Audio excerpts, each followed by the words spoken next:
Banyak orang yang cuma semangat di awal. Setelah itu, dia berhenti karena tidak konsisten. Konsisten butuh komitmen dan kesabaran.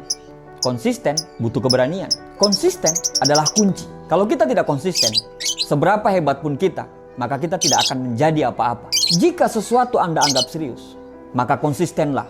Karena orang yang bijak adalah orang yang akan merasa malu jika tindakannya tidak lebih besar daripada ucapannya. Konsisten itu tidak mudah, tapi bukan berarti tidak bisa dilakukan.